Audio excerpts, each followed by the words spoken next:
Our top focus in World DNA, US President Donald Trump said that he plans to detain criminal illegal aliens at the notorious Guantanamo Bay military prison.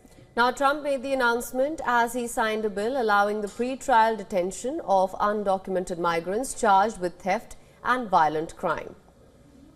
Today, I'm also signing an executive order to instruct the Departments of Defense and Homeland Security to begin preparing the 30,000-person migrant facility at Guantanamo Bay. Most people don't even know about it. We have 30,000 beds in Guantanamo to detain the worst criminal illegal aliens threatening the American people. Some of them are so bad we don't even trust the countries to hold them because we don't want them coming back, so we're going to send them out to Guantanamo. The Laken Riley Act, named for a 22-year-old U.S. student murdered by a Venezuelan migrant, is the first piece of legislation signed by Trump since he returned to power. The Republican-led U.S. Congress has passed the law just 2 days after Trump's inauguration on January 20th. Trump hosted the parents of Riley at the White House for this ceremony. Signing today, the Department of Homeland Security will be required to detain all illegal aliens who have been arrested for theft, burglary, larceny, shoplifting, assaulting a police officer, murder, or any crime that results in death or serious injury. In addition, for the first time ever, this act gives state governments the ability to sue the federal government for immediate injunctive relief if any future administration ever again refuses to enforce the immigration laws of the United States. Now, before Trump's announcement on Guantanamo Bay, his Homeland Security Secretary, Kristi Noem, had told media that the administration was evaluating and talking about using the facility for migrants, calling it an asset. The Guantanamo Bay prison was opened in the wake of the 9/11 attacks. It has been used to indefinitely hold detainees, many of whom were never charged with the crime seized during the wars in Afghanistan and Iraq and other operations that followed. Former Democratic President Joe Biden and Barack Obama both pledged to close the facility, but both left office with the prison still open. With Trump's crackdown in full force, the Texas National Guard's Tactical Border Force members conducted joint security training exercises with the Texas Department of Public Safety and U.S. Border Patrol along the U.S.-Mexico border. The operation deployed 400 Tactical Border Force troops at the Anzala Duas Park in Mission, Texas. Chinook helicopters and other aircraft were prominently featured in the exercises.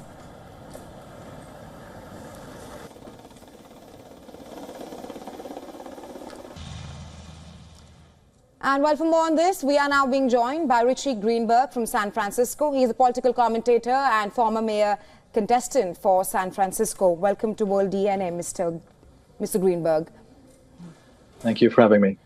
First, sir, what do you make of Trump's latest crackdown on immigration, where he has ordered the expansion of detention centers, the Guantanamo Bay detention centers, to 30,000? We know it earlier had 15 prisoners to now 30,000 expansion.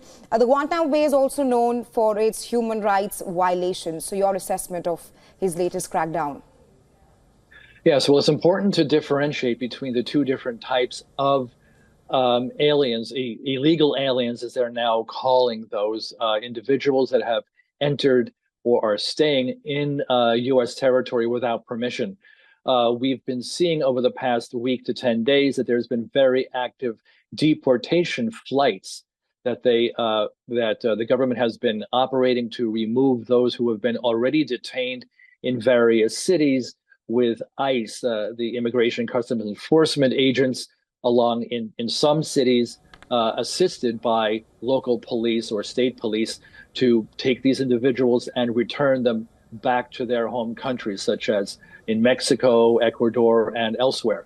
But what we're seeing now, and that with this very bold order that Trump has signed this morning, is to deal with those individuals that are even more heinous criminals, those that are known gang members, those that are international drug traffickers, and those that are terrorists that have been released from jails in other countries. That's, so, for example, in Venezuela, the government does not want to even give them back to their home country because we don't know if they're going to wind up finding their way to return back to U.S. territory again. And that's what this is all about. The 30,000 bed detention area of Guantanamo Bay is what's going to be used to hold these individuals along with other types of criminals. Right, so also just to expand on that, the Cuban president has hit out at this plan, calling it brutal. There also seems to be a growing pushback from other countries on Trump's mass deportation plans. On ground, how would you assess this impacts the U.S. immigration and customs operations? Well, it is very interesting to see some interviews with those individuals who have actually been returned back to their homes, those that have landed in their countries, and then they are interviewed as they exit the plane and they're on their home soil. They are giving warnings to other people that are within their home country to not come to the United States. They say, don't try coming here, you're going to be removed, you're going to be deported. So even though there is some pushback, even though there is some condemnation that we're seeing from certain key countries, I think that overall it's going to have a very good effect to try and send the message that the border is closed. And if you are a criminal that have somehow made it to U.S. territory over the past few years, that you're not going to be allowed to stay and you are going to be removed. And especially with Guantanamo Bay, if you are a major criminal, one who is involved with drug trafficking or with murder or with anything like that that you have perpetrated over the years and you've been let out of your home country's jails and made it to the U.S., you're going to be held not back in your home country, but in Guantanamo Bay. Right, Mr. Greenberg, I also want to talk about the cost at this point of time, with Trump proposing of having 30,000 beds at the Guantanamo Bay. Earlier, there were 15 prisoners being held, and now a jump to 30,000 beds. What about the cost? Because holding immigrants in such facilities by far is the largest cost of deportation procedure. Yes, of course. That is always a concern. The thing is that you look at what is the cost of the U.S. people, to the residents, to me, to families here that are potentially targets of these criminals for theft, for robbery, for the drug trafficking and the fentanyl crisis that we all know around the world has been affecting the major cities. This is the trade-off, and it is more important to keep our country safe. So the costs are going to be justified, of course, to give national security and security to us residents. Right, Mr. Greenberg, thank you so much for joining us on World DNA with your insights. My pleasure.